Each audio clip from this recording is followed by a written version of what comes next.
여러분들에게 오늘 드렸던 두 가지 질문이 그 중요한 포인트가 될 것 같습니다. 우리가 예배를 드리고 있습니다. 지금 저는 이곳에서 용봉동 비엔날레 120 비엔날레로 120 지하 1층에서 예배를 드리고 있고요. 여러분들은 여러분의 앉아있는 자리에서 예배를 드리고 있습니다. 그리고 지금 이 시간에 수많은 사람들이 여러 형태의 예배를 드리고 있습니다.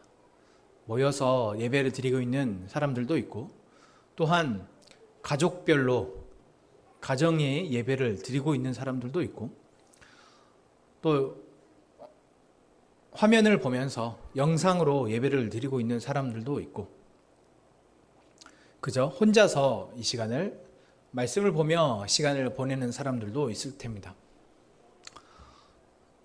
이렇게 여러 예배들이 드려지고 있는데,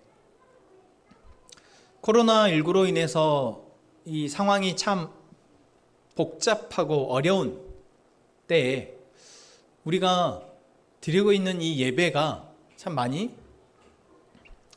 어떤 의미인가를 생각해 보게 되는 시기인 것 같습니다. 그저 그냥 형식적으로, 습관적으로, 의무적으로 드려왔던 예배였다면 우리가 이 시간들을 통해서 내가 지금 드리는 예배가 내가 이렇게 드리는 것이 예배인가? 라는 생각도 하게 되고, 또한 이런 상황에 이렇게 예배를 드리게 되니 참 어렵구나, 힘들구나, 그리고 이렇게 해서 예배가 되나? 라는 여러 가지 의문들을 가지고, 고민들을 가지고 예배하게 되는 시기인 것 같습니다. 그렇기에 오히려 하나님이 보시기에는 더 좋아하시지 않을까라고 생각이 듭니다. 우리가 이 상황을 안 좋게만 볼 것이 아니라, 사실 제가 하나님 편에서 곰곰이 생각해 보니 하나님이 이 상황을, 지금 이 예배를 드리는 모습 가운데에서 예배에 대해서 고민하며 예배를 드리는 사람들의 모습을 보며 하나님이 흐뭇해 하시지 않을까라고 생각이 들어요. 왜 그러냐 하면, 하나님이 구약 성경 가운데 선지서, 특히 말라기서와 같은 말씀들에 보면은 계속해서 예배에 대한 이야기를 합니다. 그렇게 예배 드릴 거면 드리지 마라 라는 거죠. 그렇게 예배 드릴 거면 드리지 마라 라고 하는데 계속 예배를 드립니다. 그렇게 예배 드릴 거면 드리지 말라고 하는데도 계속 예배를 드리는 거죠. 그러면서 그들은 계속해서 하나님이 원하시고 하나님이 받으시는 예배가 아니라 그들만의 예배를 드리게 되었습니다. 그들만의 예배라는 것은 무엇이었습니까? 그 이유가 있었겠죠. 그들이 예배를 드리는 이유가 있습니다. 여러분, 예배를 드린다는 것은 그냥 쉬운 내 여가 활동이나 취미 활동이 아니잖아요. 내가 배가 고프면은 배가 고프네, 신호가 오니까 밥을 먹는 거 너무 자연스럽고 어떻게 보면 생존과 직결되는 문제입니다. 그런데 여러분, 예배 드리는 것이 그렇습니까? 아니요, 사실 그렇지 않습니다. 물론 숨을 쉬는 것과 같다라고 느끼시는, 정말 신앙이 예배를 생명처럼 여기시는 분들도 간혹 있지만, 여러분 사실 그렇지는 않잖아요, 솔직히 말해서. 또 여러분, 예배가 여러분이 정말 즐거워하는 취미생활, 여러분이 정말 즐거워하는 게임, 또는 여러분들이 좋아하는 가수의 콘서트나 여러분이 좋아하는 TV 프로그램이나 여러분이 좋아하는 여행이나 그런 것처럼 내가 오매불만 기다려지고 그 시간이 너무 즐겁고 그냥 가만히 그 시간을 보내고만 있어도 행복해지는, 여러분, 그런 시간도 솔직히 아니잖아요. 그렇지 않습니까? 그렇다고 이 예배의 시간이 여러분에게 어떤 좋은 비싼 강의나 수업이나 그런 것처럼 내가 뭔가 그 예배를 통해서 많은 것들을 깨닫고 배우고 그래서 내가 비싼 돈 주고 학원 가는 마음으로 여러분 예배를 드리는 것도 또한 아닙니다. 여러분 그런 마음으로 헌금하시는 거 아니시잖아요.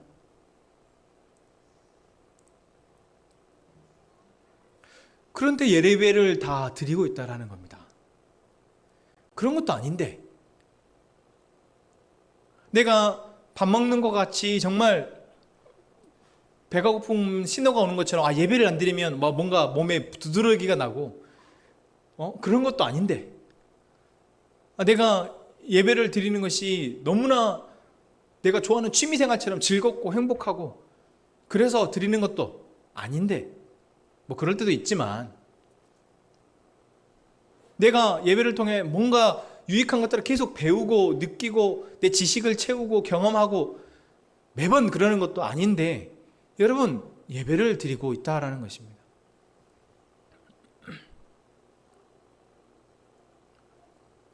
왜 예배를 드리고 있을까요? 왜 예배를 드릴까요? 그냥 드리게 되었으니까 한번 내가 예배를 드리게 되었으니까 계속 드리십니까? 아니요, 그렇지 않습니다. 교회를 잘 다녔다가 어릴 때부터 교회를 다녔다가 중간에 교회 안 나와서 평생 교회 안 가고 예배 안 드리시는 분들이 수두룩합니다. 그런 사람들도 많아요. 제 주변에도 있습니다. 여러분도 혹시 그러신 경험이 있으시잖아요? 여러분 인생의 중간 가운데 예배를 자의로 또는 타의로 오랫동안 쉬셨던 경험들이 있으신 분들도 있을 겁니다. 그러니까 이거는 내가 드리는 거니까 계속 드려지는 것이 아니라는 거죠. 습관처럼. 그런데 여러분 예배를 드리고 있습니다. 그래서 여러분 제가 묻는 겁니다. 왜 예배를 드리십니까? 여러분이 예배를 드리는 이유는 우리가 예배를 드리는 이유는 무엇이죠? 물어야 합니다. 내가 예배를 드리는 이유는 무엇인가? 목사님이 우리는 하나님이 우리를 사랑하시는 그 사랑에 반응하여서 우리의 사랑을 드리는 것이 예배입니다. 여러분 하나님을 사랑하는 마음으로 예배합시다 라고 하니까 그렇게 하는 건가 보다 하고 여러분 드리십니까? 정말 그렇게 되는 것이 예배인데 내가 정말 그런 이유 때문에 예배를 드리고 있냐라는 것이죠. 그렇지 않습니까? 여러분이 예배를 드리는 이유를 분명하게 여러분 아셨으면 좋겠습니다. 그래서 가장 좋은 것은 하나님이 우리에게 바라시는 대로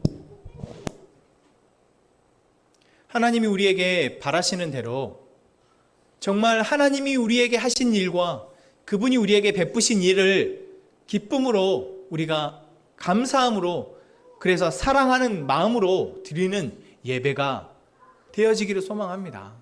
정말 그 이유 때문에.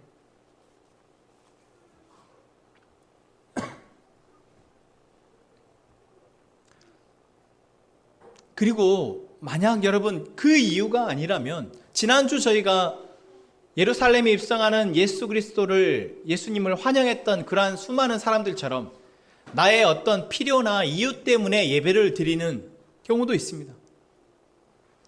정말 내 삶의 공공한 문제나 그것들 때문에 내가 그래도 하나님이라는 존재, 그분의 은혜를 입기 위해서 예배를 드리기도 합니다. 여러분, 우리가 그렇게 예배할 때가 참 많습니다. 그리고 그것이 제가 틀렸다라고, 잘못됐다라고 말씀드리지도 않았습니다. 지난주 말씀 기억나신가요? 그러나 그 두 가지 이유 외에 지금 내가 그 두 가지 이유 외에 다른 이유로 여러분 내가 지금 예배하고 예배 자리에 앉아 있고 예배 행위를 하고 있다면 여러분 우리는 생각해 봐야 합니다. 그것이 예배이냐라는 것이죠.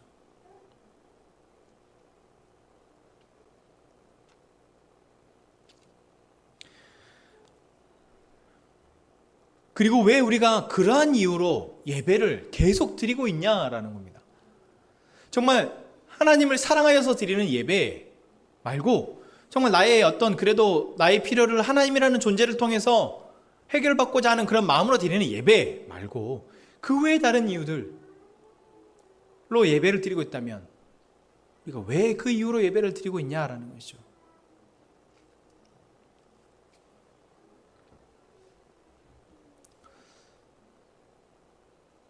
여러분, 다시 한번 내가 오늘 예배를 왜 드리고 있는지 묻고 그 물음에서 오늘의 말씀을 여러분들이 들으시기를 부탁드립니다. 오늘 말씀의 제목이 깨어진 세상에서 소망하는 사람들의 예배입니다. 좀 이렇게 멋있죠?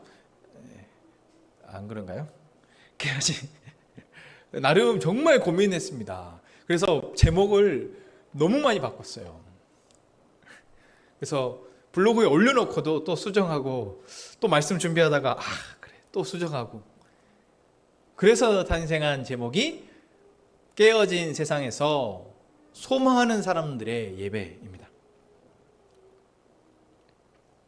그래서 오늘은 첫 번째로 깨어진 세상 속에서 살아가는 우리들에 대한 이야기를 좀 하려 합니다.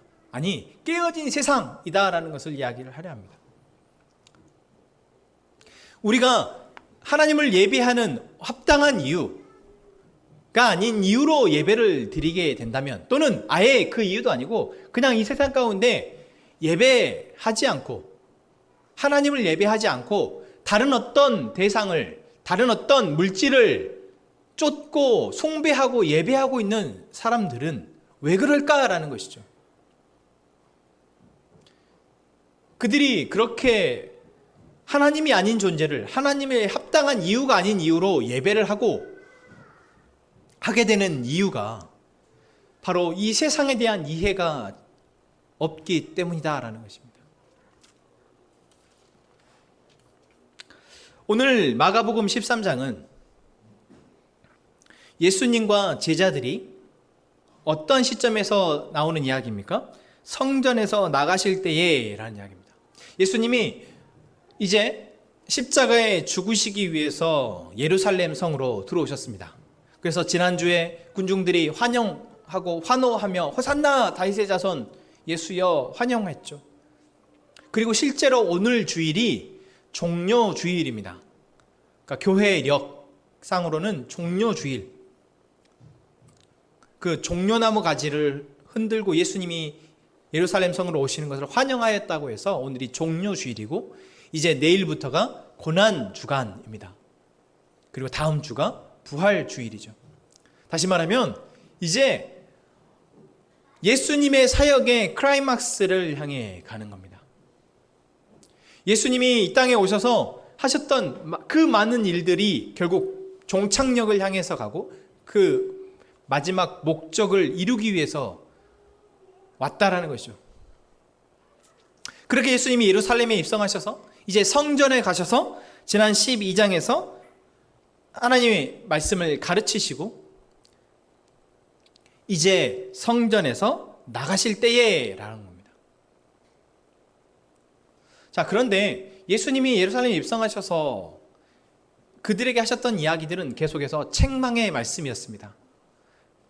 예수님이 예루살렘에 입성하셔서부터 무화과 나무를 책망하시면서 열매 없는 것에 대한 책망을 하셨고, 그리고 성전에 들어가셔서도 성전에서 매매하고 사고 파는 사람들을 향해서 그들을 책망하셨고,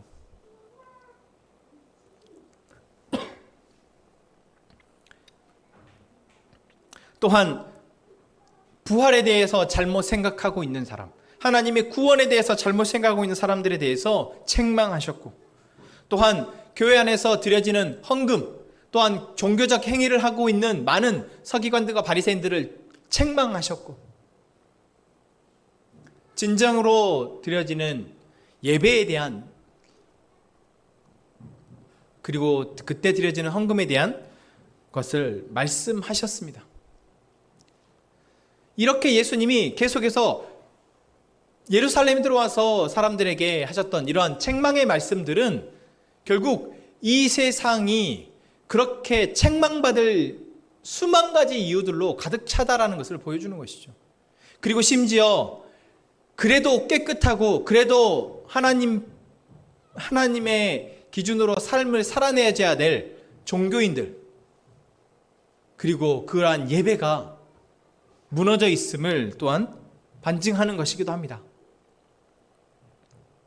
그래서 13장 1절에 나오는 예수님이 성전에서 나가실 때에 라는 이 문구가 그냥 들어오는 것 같지 않습니다. 그냥 용무가 끝났으니까 성전에서 나가시는구나 라고 생각할 수도 있지만, 그 앞에 12장과 앞으로 있어질 13, 14장의 내용에서 성전이 참 성전의 기능을 하지 못하고 있구나, 예배가 예배의 기능을 하지 못하고 있구나라는 것을 왠지 상징하는 것과 같은 느낌을 준다는 것이죠. 거기에다가 덧붙여서 예수님과 함께 3년 동안이나 공생의 사역을 같이 했고 예수님이 하신 일들을 보고 예수님이 하신 말씀을 들었던 제자들의 인식을 보면 더 그렇습니다. 제자 중에 하나가 이렇게 묻습니다. 선생님이여 보소서, 이 돌들이 어떠하며 이 건물들이 어떠하니까? 이거는 그냥 예수님 이거 좀 어때요? 라고 하는 뉘앙스가 아니라, 야 예수님, 예루살렘 이 성전 정말 아름답지 않나요? 감탄해서 예수님에게 말하는 겁니다. 예수님은 그 말을 듣고 어떠셨을까요? 아니, 옆에서 예수님이 하신 일과 하신 말씀과 그 표정들을 옆에서 다 봤을 텐데, 그래서 예수님이 얼마나 지금 이 상황을, 이 시대를 아파하고 계시는지 알았을 텐데 이런 소리를 하고 있는 거죠. 예수님 성전이 너무 아름다워요. 그렇지 않나요? 이 건물 보십시오. 이게 헤롯이 지었답니다. 실제로 예수님 당시에 있었던 성전은 헤롯 성전입니다. 그래서 맨 처음 솔로몬이 성전을 지었죠. 그리고 그 뒤에 스룹바벨이 성전을 짓습니다. 그리고 또 무너져서 이 시대에 헤롯이 지은 성전이 바로 예수님이 제자들이 보고 있는 성전입니다. 근데 헤롯이 이 성전을 지을 때 통치권자니까 얼마나 의리번쩍하게 지었겠어요. 그래서 그냥 시골에서, 이 제자들은 다 갈릴리 출신들이잖아요. 그래서 시골에서 고기나 잡던 사람들이 눈에 보기에는 성전이 마치 우리가 시골에 계시는 분이 강남에 가가지고 으리으리한 빌딩 보고 잘 지어진 건물들 보면 우와, 롯데 그 타워 가서 보면은 제가 한 번도 안 가봤는데 정말 제가 가서 봐도 우와 할 것 같아요. 마치 그런 느낌의 이 건물이 정말 멋지지 않습니까? 라는 감탄의 말을 예수님에게 하는 겁니다.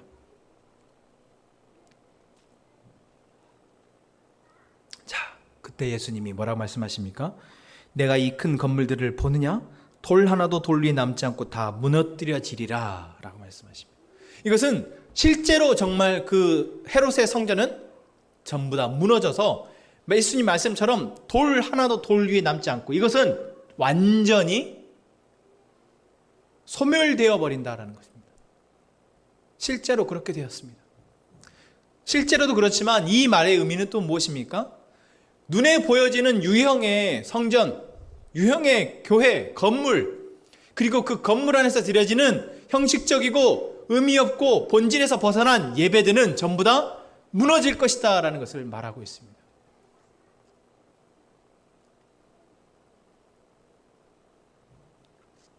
여러분, 우리가 수없이 많은 예배를 드리고 있지만 우리가 드려지는 이 예배가 하나님이 우리에게 드리라고 말씀하시는 너가 나에게 이렇게 예배해라, 경배해라.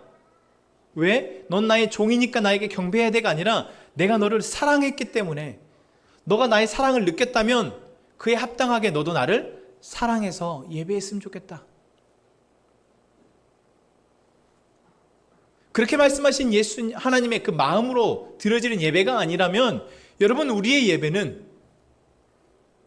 정말 하나님이 필요해서 하나님 나 좀 살려주세요. 하나님 나 좀 도와주세요. 나의 문제를 조금 해결해 주세요 라고 하나님 앞에 진심으로 드려지는 예배가 아니라면 여러분, 우리의 지금 드려지는 예배는 그것이 아무리 크고 화려하고 잘 갖춰진 예배라 할지라도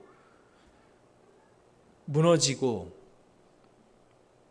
말 것이며 무너지는 것이 차라리 낫다라는 것입니다. 여러분, 무너지는 것이 차라리 낫습니다. 그러한 예배라면 여러분, 예배가 중단되는 것이 낫습니다. 지금처럼 코로나19로 인해서 예배가 중단되어진 이런 사태가 오히려 많은 정말 하나님의 마음으로 예배하고자 하는 사람들에게는 더 좋은 시간이 된다는 것입니다. 목사님들도 교육자들도 많은 이야기를 나눕니다. 이 시간이 목회자에게도 참 의미 있고 중요한 시간이다. 예배가 무엇인지 다시 한번 생각해보고 어떻게 하면 이런 상황에서 우리가 하나님을 예배할 수 있을지를 고민해보는 좋은 시간이다. 성도들도 마찬가지입니다. 여러분, 이 시간을 통해서 내가 그냥 드려왔던 예배, 형식적이고 합당하지 않은 이유로 드려왔던 예배, 얘를 멈추고 무엇이 진정한 예배인지를 고민해 볼 수 있는, 그리고 그렇게 예배할 수 있는 정말 중요한 시간, 귀중한 기회라는 것입니다.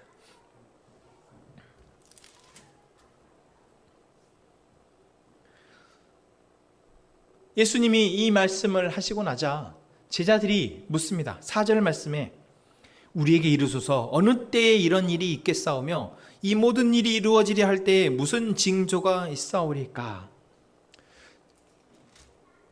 예수님이 성전이 무너질 것이다 라고 이야기를 하니까 그 성전이 무너진다라는 것을 제자들이 무엇으로 이해했냐면, 유대인들에게는 이건 이제 좀 선지식이 필요한데, 유대인들에게 성전이 무너진다는 것은 무엇을 상징하냐면 종말을 상징합니다.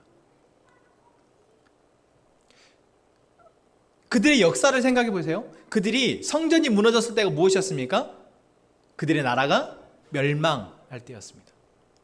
수르바벨 성전이 무너졌을 때도 그들이 멸망할 때입니다. 그래서 예수님이 말씀하신 저 성전이 무너지리라 말씀하시니까 이 제자들이 뭐라고 생각한 거예요? 멸망의 날을 말씀하시는구나. 그때가 언제지? 알아야 되잖아요. 그래서 묻는 겁니다. 언제입니까? 그리고 또 그게 일어나기 전에 반드시 징조가 있을 텐데 그 징조가 무엇입니까? 라고 묻는 거죠.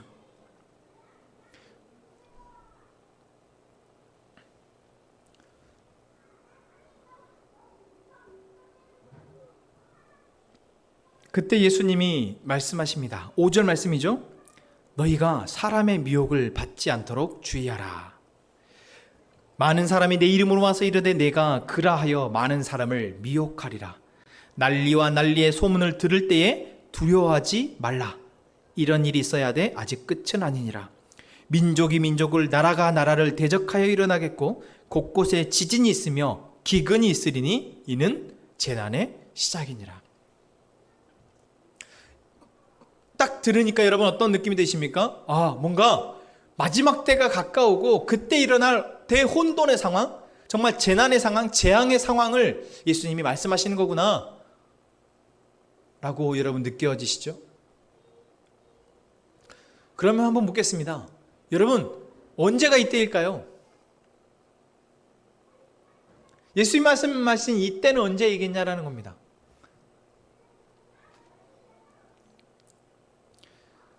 저는 어릴 때 읽었던 만화책 중에 휴거라는 만화책이 있었습니다. 어릴 때 읽었어서 아마 우리 하람이 나이 정도 됐을 때 읽었던 것 같아요. 그 휴거라는 만화책이 뭐냐면 예수님이 다시 오셔서 이제 예수 믿는 사람들을 다 데리고 올라가시고 그거를 휴거라고 하죠. 그리고 이제 이 땅에 사람들이 남는다는 거예요. 사람이 남아가지고 정말 말도 못하는 고통들을 당하게 된다는 그런 이야기들을 담겨져 있는 만화였습니다. 아이가 보기에는 좀 끔찍한, 그래서 조금 섬뜩섬뜩했던 기억이 지금도 납니다. 여러분, 지금 예수님 하신 이 말씀이 그 상황을 이야기하는 것일까요?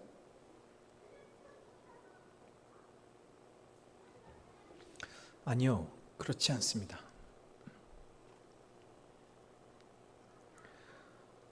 예수님이 말씀하시는 이 때는 성전이 무너지고 돌 하나도 돌 위에 남지 않게 되는, 그것은 곧 있어질 일이지만 마지막 때의 일이 아니다라는 것입니다. 그리고 예수님이 이 말씀하신 이후에 벌써 2000년의 시간이 흘렀습니다. 그리고 또 앞으로 우리의 인류의 시간이, 이 세상의 시간이 언제까지 갈지는 알지 못합니다. 그러나 중요한 것은 예수님이 말씀하신 이 오늘 우리가 읽게 될 이 모든 말씀에서 나타나는 어떤 현상들과 징조들은 이미 일어났고 일어나고 있고 계속될 거라는 것입니다.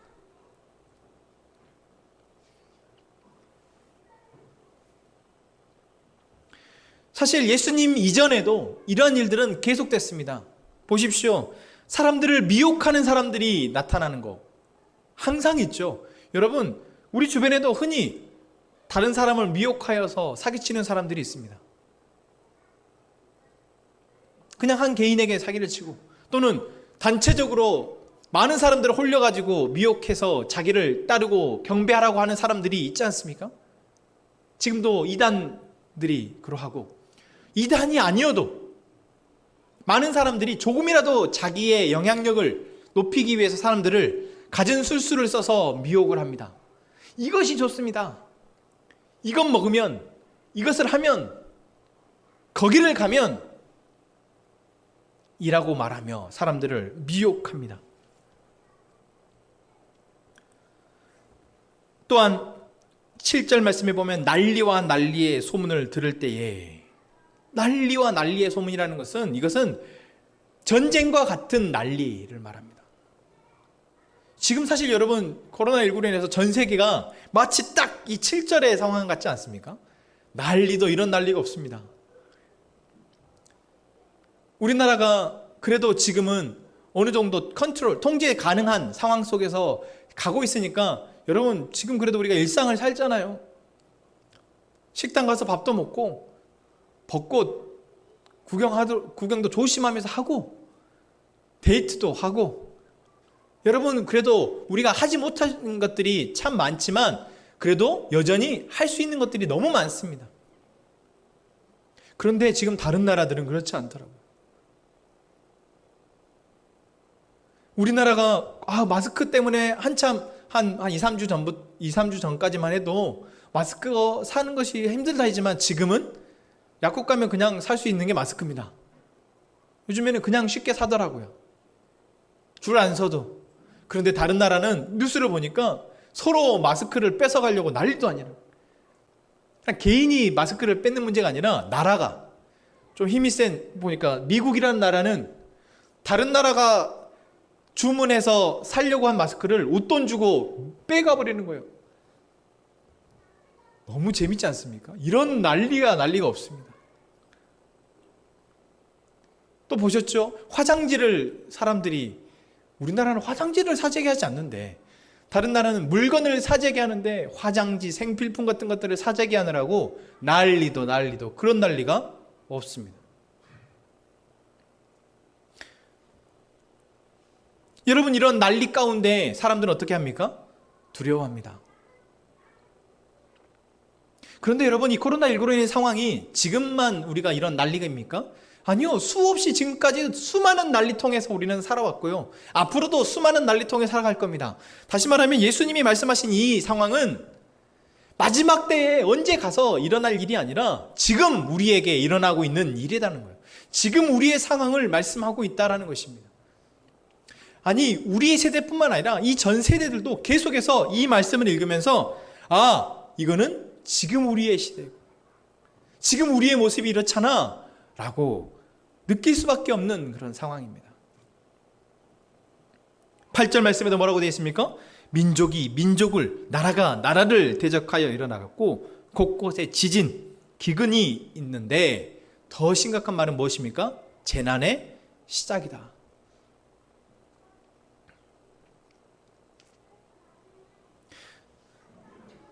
민족이 민족을, 나라 안에서도 서로 다투고 싸우고 전쟁을 하고, 지금 아랍권 국가들은 많이 그러잖아요. 내전, 그리고 나라와 나라가 서로 총으로 쏘는 전쟁도 지금도 이루어지지만 총알 없는 전쟁도 수없이 지금 일어나고 있습니다. 우리와 일본 사이에 정말 총알 없는 전쟁이 계속되고 있지 않습니까?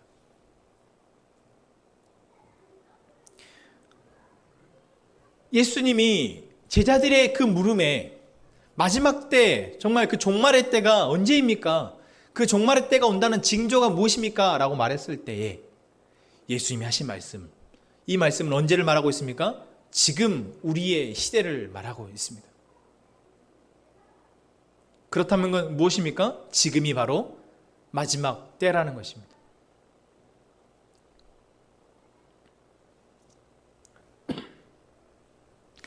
우리는 그 마지막 때를 살아가고 있습니다. 이러한 난리와 난리의 통에 살아가고 있습니다. 수많은 사람들을 미혹해하는 사람들을 틈바구니에서 우리는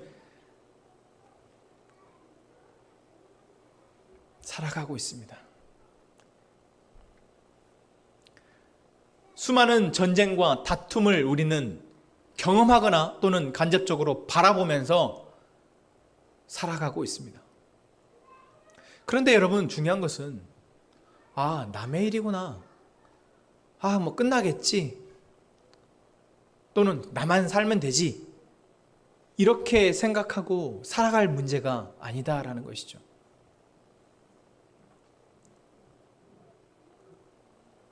예수님이 이 말씀을 하시면서 맨 처음 사람의 미혹을 받지 않도록 주의하라 라고 말씀하시고, 또한 9절 말씀에 뭐라고 얘기하고 있습니까? 너희는 스스로 조심하라 라고 얘기합니다. 스스로 조심하라 라는 이야기는 계속 예수님이 하시는 이야기입니다. 그냥 그런가 보다, 그럼 나만 살아야지, 나만 안 당하면 되지, 나는 그쪽으로는 안 가야겠어, 이렇게 그냥 생각하고 살아가는 것이 아니라 우리에게 스스로 주의하라, 조심하라 라고 말씀하고 있습니다. 그냥 내가 조심한다고 사라지는 문제가 아닌데도 불구하고 예수님이 이렇게 말씀하시는 것은 그 이유가 있습니다. 이 이야기를 듣는 대상은 누구입니까? 바로 제자들입니다. 제자들은 어떤 사람들입니까? 예수님을 통해서 하나님의 말씀을, 하나님의 나라를 듣고 봤던 사람들입니다. 그래서 그 나라가 어떠한 나라라는 것을 보는 사람들이죠. 그리고 그것을 본 사람들이 자기들의 시대를, 자기들의 상황을 바라볼 때, 여러분, 그냥 저 사람한테 미혹 안 당하도록 잘 살아야지, 나는 그런 난리통은 안 가야지, 이런 마음으로 보고 살아가냐라는 것입니다. 아니요, 그렇지 않습니다. 하나님이 말씀하시는 것을 듣고 하나님의 나라를 아는 사람들은 그 상황 가운데에서 내가 무엇을 해야 되는지, 이 상황이 어떠한 상황인지를 보고 판단할 수 있는 사람이다라는 것입니다. 여러분, 이러한 상황이 그냥 일어나는 일입니까? 아니요, 그렇지 않아요. 이러한 상황은 바로 이 시대가, 이 세상이 죄로 인해서 깨어졌기 때문에 일어나는 일입니다. 죄로 인해서 깨어졌기 때문에 이러한 상황이 벌어지고 있는 것입니다. 사람이 자기의 것으로 만족하지 못하고 다른 사람들을 미혹해 하고, 온갖 욕심들로 인해서 자연과 생태계가 깨어져 버려서 이 무수한 난리가, 자연 재해가 발생하고, 사람들이 서로의 욕심으로 인해서 온갖 난리를 치고 있는 이러한 상황인 것입니다. 심지어 목숨을 빼앗고 다른 나라에 침범하는 그러한 전쟁까지도 일어나고 있는 것입니다. 여러분, 이 모든 것에 대해서 그냥 일어나는 거, 원래 그런 세상이 다 이렇지 뭐, 여러분 이렇게 생각해 버리는 사람과 이것이 죄로 인해서 깨어졌기 때문에 발생하는 상황이구나 라는 것을 보는 사람, 여러분 그 차이가 어떨까요?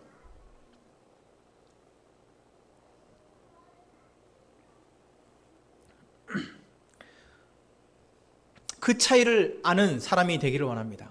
그리고 우리는 하나님이 말씀하시는 죄가 무엇이고 그 죄의 결과가 나타나는 이 문제들을 우리가 알고 그것들을 주의할 수 있는 사람들이 되기를 원합니다. 그리고 그냥 주의가 아니라 그 문제 가운데에서 이제 우리에게 주신 하나님의 해결책을 가지고 살아가는 사람들이 되기를 원합니다. 9절 말씀 이후에 보면 사람들이 너희를 공회에 넘겨주겠고 너희를 회당에서 매질하겠으며 나로 말미암아 너희가 권력자들과 임금들 앞에 서리니 이는 그들에게 증거가 되려 함이라. 곧 복음이 먼저 만국에 전파되어야 할 것이니라. 사람들이 너희를 끌어다가 넘겨줄 때에 무슨 말을 할까 미리 염려하지 말고 무엇이든지 그때 너희에게 주시는 그 말을 하라. 말하는 이는 너희가 아니요 성령이시니라. 여러분, 이것은 지금 그것을 알고 하나님이 주시는 해결책 예수 그리스도를 통해서 살아가려고 하는 사람들에게 나타나는 상황입니다. 이것은 그들의 예배입니다. 여러분, 우리가 살아가는 삶 가운데에서 하나님이 말씀하시는 것을 알고 그것을 듣고 그것을 깨달아서 이제 그것대로 살아가게 되는 것, 여러분 그것이 하나님이 우리에게 주시는 것에 반응하여 드리는 예배입니다.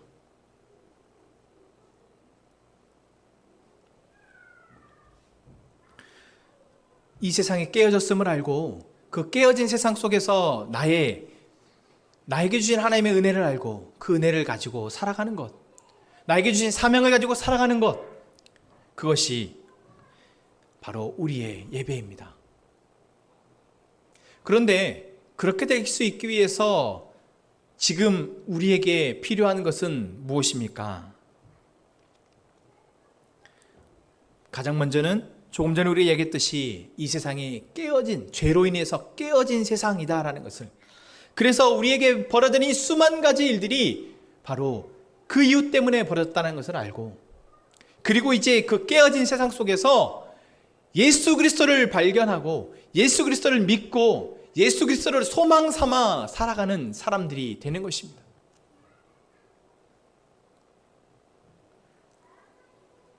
제자들은 아직 그러지 못했습니다. 예수님과 함께 3년의 시간을 함께 했지만 아직 예수님을 온전한 소망의 이유로 삼지 못했습니다. 그래서 아직 그들은 온전한 예배를 드리지 못했습니다. 하지만 그들이 이제 예수님이 십자가에 죽으시고 부활하신 이후 그러한 존재들이 됩니다. 여러분, 우리는 깨어진 세상 속에 살아가지만 예수 그리스도를 알고 그것을 믿는, 그래서 이제는 예수 그리스도를 소망하는 사람들인 줄로 믿습니다. 정말 그렇게 되기를 소망합니다. 그리고 이제 우리가 우리의 삶을 살아낼 때 그것이 우리의 예배입니다.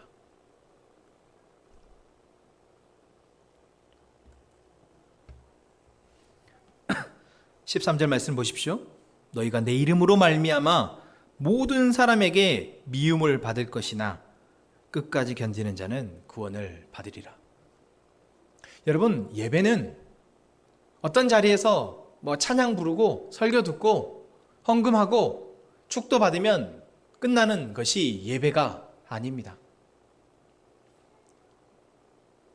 깨어진 세상을 알고 그 깨어진 세상 속에 예수 그리스도가 우리의 유일한 소망이심을 알고 이제 그것을 가지고 그것을 힘을 삼아 살아가는 삶이 예배입니다. 그리고 그러한 삶을 살아간다는 것은 사람들로부터 미움을 받습니다.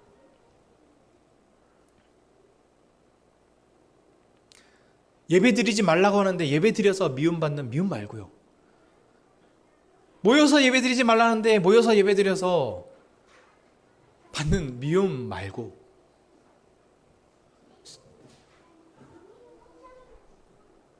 세습하지 말라는데 세습해서, 세상의 법을 어기지 말고 교회를 운영하라는데 어겨서 받는 미움 말고, 상식적으로 행동하고 상식적으로 살았으면 좋겠는데 비상식적으로 살아서 받는 미움 말고, 세상이 왜 깨어졌는지 알고 그 깨어진 세상에 틈을 메우기 위해서 예수 그리스도를 소망 삼아 자기의 삶을 살아내는 그 이유 때문에 받는 미움, 그 미움을 우리가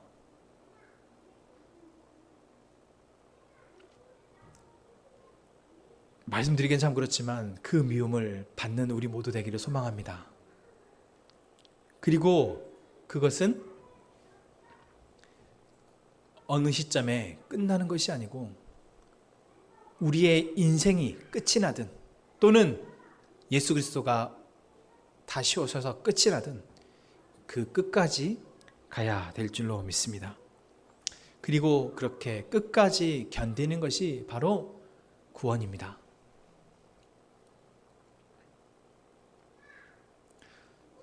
사랑하는 하민가족 여러분, 하나님을 온전히 예배하기를 원합니다. 다른 이유 때문에 예배가 드리는 것이 아니라 정말 하나님이 베푸신 그 사랑에 반응하여 드려지는 예배가 되기를 원합니다. 하나님이 베푸신 사랑이 무엇입니까? 우리가 하나님을 알게 된 것입니다. 하나님을 알게 되니 우리가 이 세상이 죄로 인해서 깨어졌다는 것이 보여지게 됩니다. 그것을 알게 되니 나에게 베푸신 예수 그리스도의 십자가의 은혜가 놀라운 소망이 됩니다. 예수 그리스도가 다시 사심이 놀라운 소망이 됩니다. 그 소망을 가지고 우리의 삶에서 말씀하시는 대로 살아내는 것, 그것이 우리의 예배입니다. 여러분, 힘을 내시기 바랍니다. 세상이 여러분을 미워하고 세상의 온갖 유혹과 미혹됨, 그리고 난리와 난리가, 온갖 전쟁과 아픔이 우리 앞에 펼쳐져 있다 할지라도 여러분 힘을 내시기 바랍니다. 예수 그리스도를 소망 삼아 예수 그리스도께서 이루시고 이루실 일들을 소망 삼아 우리가 힘을 내어 계속해서 예배하기를 원합니다. 여러분, 이 시간 이 마음을 우리가 우리의 찬양으로 고백합시다.